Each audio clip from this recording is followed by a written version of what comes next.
Hi friends, welcome to smart tech solutions. ఈరోజు మనం problem number 121 LeetCode problem solve చేద్దాం. And problem ఏంటంటే best time to sell and buy stock. ఒకసారి problem చూసినట్లయితే you are given an array prices where prices of i is the price of given stock on the 8th day. దాని అర్థం ఏంటంటే మనకి ఒక యారే of prices ఇస్తారనమాట. ఆ యారే ఆఫ్ ప్రైజెస్లో ఈచ్ ప్రైజ్ ఆఫ్ ఐ అంటే ఆ 8th రోజున మీన్స్ 8th రోజున దాని ప్రైజ్ అనమాట, ఆ స్టాక్ యొక్క ప్రైస్. ఫర్ ఎగ్జాంపుల్ తీసుకున్నట్లయితే సపోజ్ మనకి 5 రోజులు ఇచ్చారనుకోండి, 1 2 3 4 5 అని. ఫస్ట్ డేనా దాని ప్రైజ్ 1 అని, అండ్ సెకండ్ డే దాని ప్రైజ్ 2 అని. ఇంకొక ఎగ్జాంపుల్ తీసుకున్నట్లయితే 2 4 6 7 8 అలా ఇచ్చారనుకోండి, ఒక 4 డేస్. ఫస్ట్ డే దాని ప్రైజ్ స్టాక్ ప్రైజ్ 2 అని, సెకండ్ డే స్టాక్ ప్రైజ్ 4 అని, అలా అనమాట. And then you want to maximize your profit by choosing a single day to buy one stock and choosing a different day in the future to sell that stock. దీని అర్థం ఏంటంటే మనం ఒక stock కొనాలన్నమాట. ఒక రోజు మనం ఒక స్టాక్ కొని అండ్ ఇంకొక రోజు ఎప్పుడంటే ఫ్యూచర్లో మనం ఆ స్టాక్ అమ్మాలి. ఆ స్టాక్ అమ్మినప్పుడు మనకి మ్యాక్సిమం ప్రాఫిట్ వచ్చేలాగా అమ్మాలన్నమాట. మ్యాక్సిమం ప్రాఫిట్ వచ్చేలాగా అమ్మాలి. అండ్ ఆల్సో ఇన్ ఫ్యూచర్ అంటే అర్థం ఏంటంటే సపోజ్ మనకి సండే మండే ట్యూస్డే అలా ఉన్నాయి కదా. ఇఫ్ నేను ఒకవేళ ట్యూస్డే కనుక స్టాక్ కొంటే నేను దాని నెక్స్ట్ డేస్లో మీన్స్ వెన్స్డే కానీ థర్స్డే కానీ ఫ్రైడే కానీ అలా అమ్మటానికి కుదురుతుంది.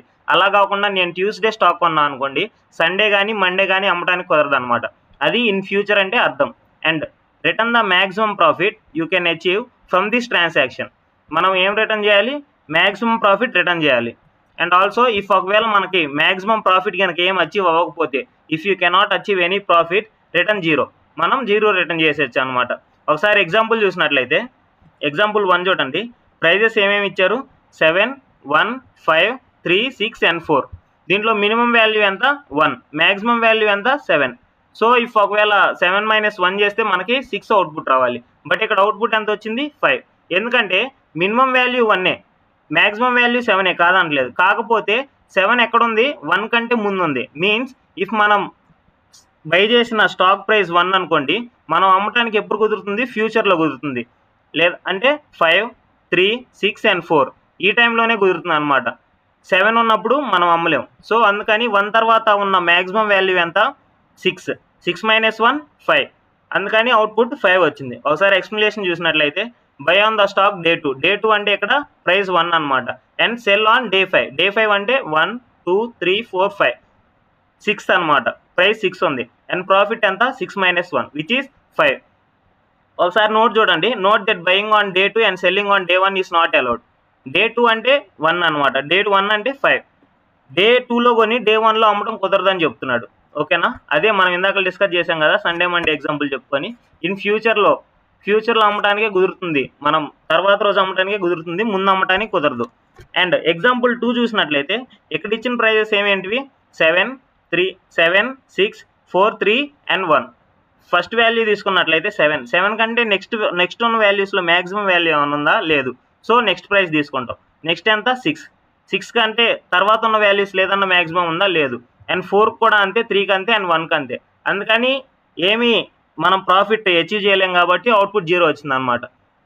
ఒకసారి కన్స్ట్రెయింట్ చూసినట్లయితే ప్రైజెస్ లెంత్ ఎంత వరకు ఉండొచ్చు? 10⁵ వరకు ఉండొచ్చు అనమాట. 10⁵ వరకు ఉన్నదంటే దీని అర్థం ఏంటంటే మనం దీన్ని బిగ్ O ఆఫ్ n² టైంలో చేయలేం. ఎందుకంటే బిగ్ O ఆఫ్ n² అంటే సపోజ్ లెంత్ 10⁵ ఇచ్చారనుకోండి, 10⁵ ఇచ్చినప్పుడు మనం బిగ్ O ఆఫ్ n² చేస్తే 10⁵ × 2 sorry 10⁵ means 10⁻10 which cannot be executed in 1 second. ఒకసారి టాపిక్స్ చూద్దాం. ఏమేమి topics? Array and dynamic programming. ఈ ప్రాబ్లం ఏంటంటే కొంచెం కన్ఫ్యూజింగ్గా ఉంటుంది. బిగ్ O ఆఫ్ n² టైంలో చేయలేం. అలా అని మనకి డైనమిక్ ప్రోగ్రామింగ్ అంటే అంత అడ్వాన్స్ టాపిక్ కూడా రాదు. సో మీరు అంత కష్టపడి ఆలోచించాల్సిన పని లేకుండా మనం ఏం చేద్దామంటే సింపుల్గా 2 రిఫరెన్సెస్ తీసుకుందాం.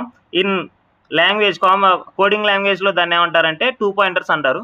సో 2 పాయింటర్స్ అనే టెక్నిక్ తీసుకొని ఒక ఫర్ లూప్ తీసుకొని సింపుల్గా చేయడానికి ట్రై చేద్దాం. దానికంటే ముందు ఒకసారి బ్రూట్ ఫోర్స్ అప్రోచ్ చూద్దాం. బ్రూట్ ఫోర్స్ అప్రోచ్ ఏం లేదు, సింపుల్గా మనం 7 దగ్గర స్టార్ట్ చేసాం అనుకోండి, ఒక్కొక్క ఎలిమెంట్ చెక్ చేసుకుంటూ వెళ్తాం. 7 తర్వాత 1 అండ్ 7 తర్వాత 5 3 6 4. దాన్ని ఎలా రాసుకుంటాం అనేది ఒకసారి చూద్దాం. ఫస్ట్ కోడింగ్కి వచ్చినట్టయితే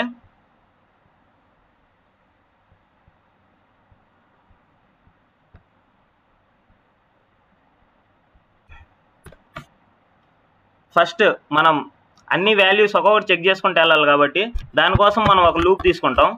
దానికంటే ముందు మనం మ్యాక్సిమం ప్రాఫిట్ రిటర్న్ చేయాలి కదా. మ్యాక్సిమం ప్రాఫిట్ అని ఒక వేరియబుల్ తీసుకుందాం.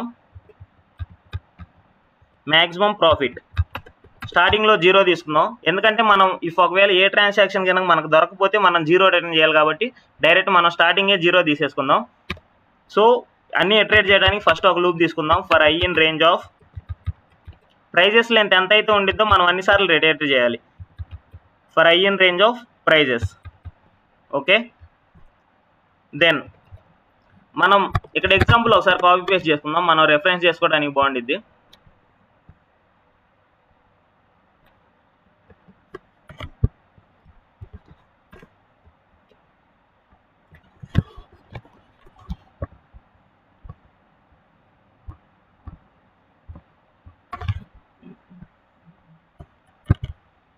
ఎస్, ఇక్కడ ఫస్ట్ ఇటరేషన్లో ఐ వాల్యూ ఎంత 7, సెకండ్ ఇటరేషన్లో prices of i value 1, third ఇటరేషన్లో prices of i value 5.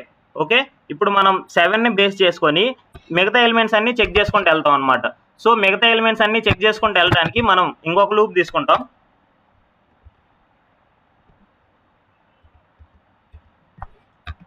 For J in range of, మనం ఎక్కడి నుంచి స్టార్ట్ చేస్తాం ఆ లూప్. ఇఫ్ సపోజ్ మనం ఫస్ట్ ఇటరేషన్లో 7 దగ్గర ఉన్నాం అనుకోండి, మనం ఏమేమి చెక్ చేసుకుంటూ వెళ్ళాలి, 7 తర్వాత నుంచి చెక్ చేసుకుంటూ వెళ్ళాలి. సో ఇఫ్ సపోజ్ ఐ ఎక్కడ ఉంటే మనం i+1 దగ్గర నుంచి చెక్ చేసుకుంటూ వెళ్ళాలి. సో సెకండ్ లూప్ మనం i+1 దగ్గర నుంచి స్టార్ట్ చేద్దాం. i+1 దగ్గర నుంచి స్టార్ట్ చేసి మనం ఎంతవరకు ఇటరేట్ చేయాలి, లెంత్ ఆఫ్ ప్రైజెస్ వరకు, length of prices. Okay, next ఇప్పుడు ఏం చేస్తాం, మనం ప్రాఫిట్ క్యాలిక్యులేట్ చేస్తాం అనమాట. ప్రాఫిట్ ఎలా క్యాలిక్యులేట్ చేస్తాం, మనం ఏ రోజైతే అమ్ముతామో ఆ అమ్మిన రోజు మైనస్ కొన్న రోజు ఉన్న వాల్యూ సబ్స్ట్రాక్ట్ చేస్తే మనకు ప్రాఫిట్ వచ్చేస్తుంది. సో ప్రాఫిట్ కోసం ప్రాఫిట్ అనే ఒక వేరియబుల్ తీసుకోండి. ప్రాఫిట్ ఈజ్ ఈక్వల్ టు మనం ఏ రోజు కొంటున్నాం, జే అనే రోజు కొంటున్నాం మన టర్మ్స్లో, ప్రైజెస్ ఆఫ్ జే మైనస్ మనం ఏ రోజు కొంటున్నాం, ప్రైజెస్ ఆఫ్ ఐ. మీరు ఒకసారి ఇక్కడ రెఫరెన్స్ కింద రాసుకోండి. This is the buying day, stock buying day.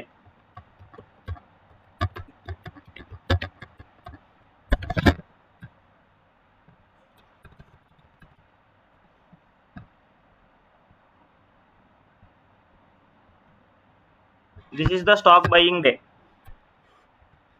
stock buying day, and this is the stock selling day, and profit will be selling minus buying. So మనకు profit వచ్చేస్తుంది అనమాట. Next ఏంటంటే maximum profit ఉందో లేదో check చేసుకోవడం కోసం మనం maximum అని మెథడ్ తీసుకొని చెక్ చేస్తాం. Maximum profit is equal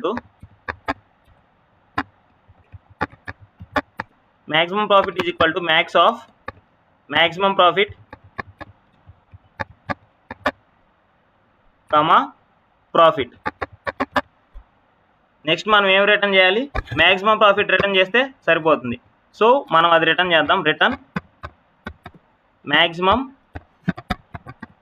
profit. ఒకసారి రన్ చేసి చూద్దాం.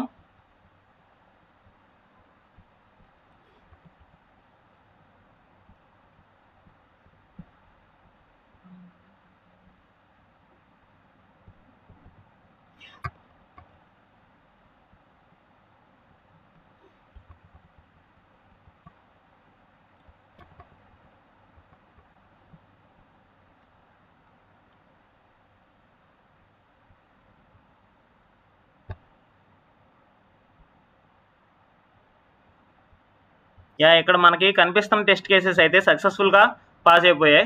సో మనం ఒకసారి సబ్మిట్ చేసి చూద్దాం ఏమొస్తుందో. Maximum time limit exit error వస్తుంది.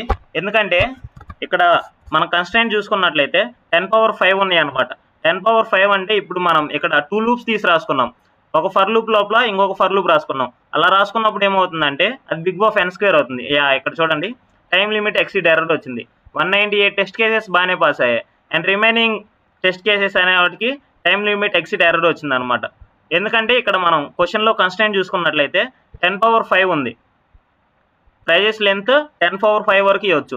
సో ఇక్కడ బిగ్ ఆఫ్ n స్క్వేర్ పనిచేయదనమాట. దానికోసం మనం ఏం చేయాలంటే ఆప్టిమల్ వే థింక్ చేయాలి. ఒకసారి ఆలోచించండి. ఇక్కడ మనం ఒక్కొక్క ఎలిమెంట్ తీసుకొని దాన్ని చెక్ చేసుకొని నెక్స్ట్ ఎలిమెంట్ చెక్ చేసుకుంటూ వెళ్ళే బదులు జస్ట్ ఒక ఎలిమెంట్ రెఫరెన్స్ కింద తీసుకున్న తర్వాత నెక్స్ట్ ఎలిమెంట్ ఉందో లేదో, అంటే దానికంటే తక్కువ ఉంటేనేమో అప్డేట్ చేసుకుంటూ వెళ్ళటం, ఎక్కువ ఉంటేనేమో సేమ్ ప్రాఫిట్ క్యాలిక్యులేట్ చేయడం లాంటివి చేయొచ్చు కదా. ఒకసారి ఆ విధంగా ఆలోచించండి. ఎలా అంటే సపోజ్ ఒకవేళ ఇచ్చిన ప్రైజెస్ తీసుకోండి. ప్రైజెస్ ఈజ్ ఈక్వల్ టు ఏం ప్రైజెస్ ఇచ్చారు, 715,364. ఫస్ట్ మనం 7ని బేస్ కింద తీసుకుందాం. Take 7 as first buying stock. First రోజు మనం 7ని బై చేసాం అనమాట. బై చేసిన తర్వాత నెక్స్ట్ ఏం చేస్తామంటే 7 కంటే నెక్స్ట్ ఉన్న ఎలిమెంట్ తక్కువ ఎక్కువ అని చెక్ చేసుకుంటాం. ఇఫ్ సపోజ్ 7 కంటే నెక్స్ట్ ఉన్న ఎలిమెంట్ ఎక్కువ అనుకోండి, ప్రాఫిట్ క్యాలిక్యులేట్ చేయొచ్చు. ఎందుకంటే 7 మైనస్ నెక్స్ట్ డే. ఇఫ్ ఒకవేళ తక్కువ అయితే 1ని దాన్ని అప్డేట్ చేసుకుంటాం అనమాట. సో మనం 7ని వదిలేసి 1ని మనం బై చేస్తాం. సో దాన్ని మనం ఏ స్టెప్ కింద తీసుకోవచ్చు అనుకుంటే ఫస్ట్ కంపేర్ చేసుకుంటాం నెక్స్ట్ డే ఉన్నదానికి. If next day stock is greater than previous stock price, అప్పుడు ఏం చేయాలి, మనం ప్రాఫిట్ క్యాలిక్యులేట్ చేయాలన్నమాట. Then calculate profit. ఒకవేళ అలా కాకుండా ఒకవేళ తక్కువ అనుకోండి, if next day stock is less than previous day stock price, అప్పుడు ఏం చేయాలంటే మనం అప్డేట్ చేస్తాం అనమాట.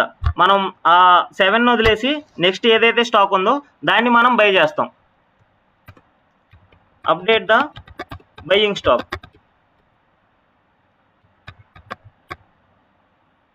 దెన్ ఏం చేస్తాం, మ్యాక్సిమం ప్రాఫిట్ క్యాలిక్యులేట్ చేస్తాం. Calculate profit and maximum profit. ఒకసారి ఈ స్టెప్స్ ట్రై చేయడానికి చూద్దాం.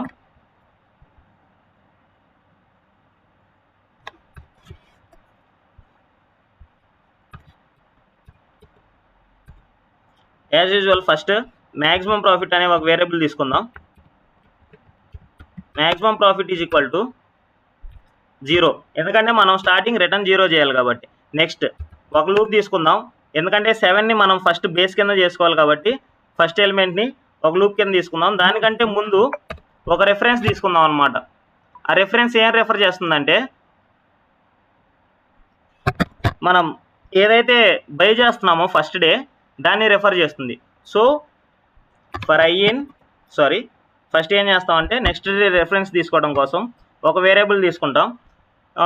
ఫస్ట్ బై చేస్తున్నాం కాబట్టి ఫస్ట్ డే స్టాక్ లేదంటే ప్రీవియస్ డే స్టాక్ అని తీసుకోండి. Means previous day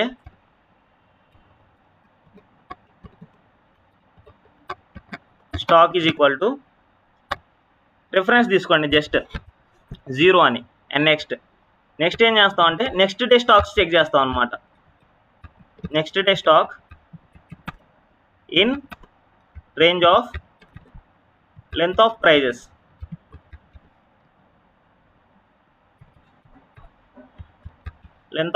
okay. Next ఇప్పుడు మనం ఏం చేయాలి, ఫస్ట్ మన ప్రీవియస్ డే స్టాక్ ఎంత ఉంది, ఆటోమేటిక్గా ప్రైజెస్ ఆఫ్ 0 అంటే 7 వచ్చేస్తుంది. సో 7 వచ్చిన తర్వాత మనం నెక్స్ట్ ఎలిమెంట్ కంపేర్ చేయాలి. ఇఫ్ ఒకవేళ నెక్స్ట్ ఎలిమెంట్ 7 కంటే ఎక్కువ ఉందనుకోండి, ఎక్కువ ఉంటే మనం అప్డేట్ చేసుకుంటూ వెళ్ళాలి. ఇఫ్ ఒకవేళ తక్కువ ఉంటే ప్రాఫిట్ క్యాలిక్యులేట్ చేయాలి. సో అదే రాస్తాం మనం. If prices of next day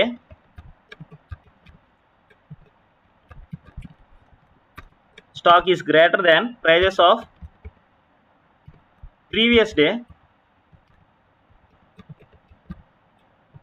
stock, అప్పుడు ఏం చేయాలి, అప్డేట్ చేయాలన్నమాట. ఎలా, previous day next day stock is equal to previous day stock. Okay, next ఒకవేళ ఎక్కువ అయితే ఏం చేస్తాం, డైరెక్ట్గా ప్రాఫిట్ క్యాలిక్యులేట్ చేసేస్తాం. Profit is equal to next day stock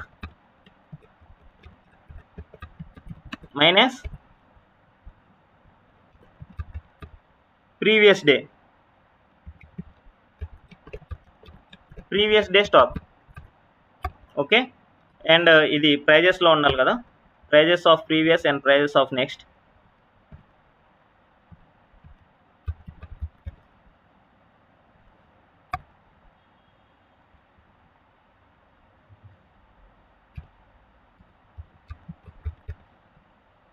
okay, next maximum profit calculate చేస్తాం.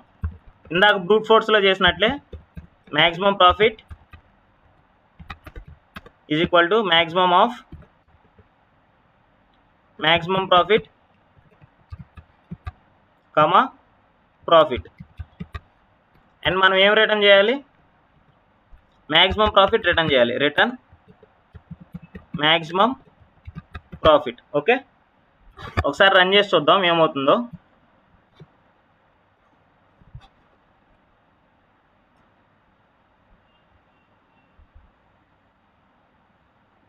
ఇక్కడ ఎర్రర్ వచ్చింది, ఒకసారి చెక్ చేసినట్లయితే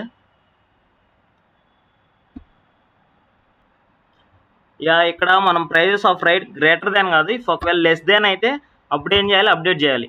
గ్రేటర్ దాన్ అయితే డైరెక్ట్గా క్యాలిక్యులేట్ చేసేయాలి. సో ఓకే, ఒక చేంజ్. ఓకే, ఇప్పుడు ఒకసారి రన్ చేసి చూద్దాం.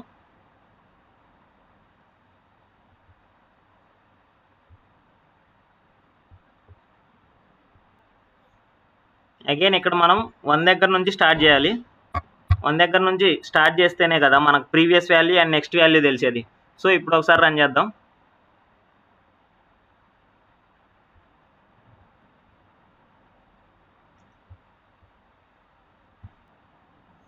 అగైన్ ఇక్కడ మనం నెక్స్ట్ డేకి ప్రీవియస్ డే అప్డేట్ చేసాం, కానీ మనం ఏం చేయాలి, ప్రీవియస్ డే స్టాక్కి నెక్స్ట్ డే అప్డేట్ చేయాలి.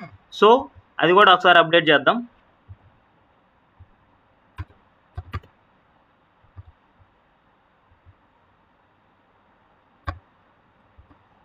ఇప్పుడు ఒకసారి రన్ చేద్దామండి. సక్సెస్ఫుల్గా రన్ అయింది. అండ్ సబ్మిట్ చేసి చూద్దాం.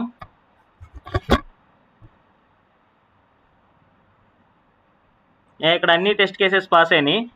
212 టెస్ట్ కేసెస్కి 212 టెస్ట్ కేసెస్ పాస్ అయినాయి. And time complexity run time చూసినట్లయితే 59 మిల్లీ-సెకండ్స్లో రన్ అయిపోయింది. అండ్ ఇక్కడ అన్ని టెస్ట్ కేసెస్ అయితే పాస్ అయిపోయినాయి.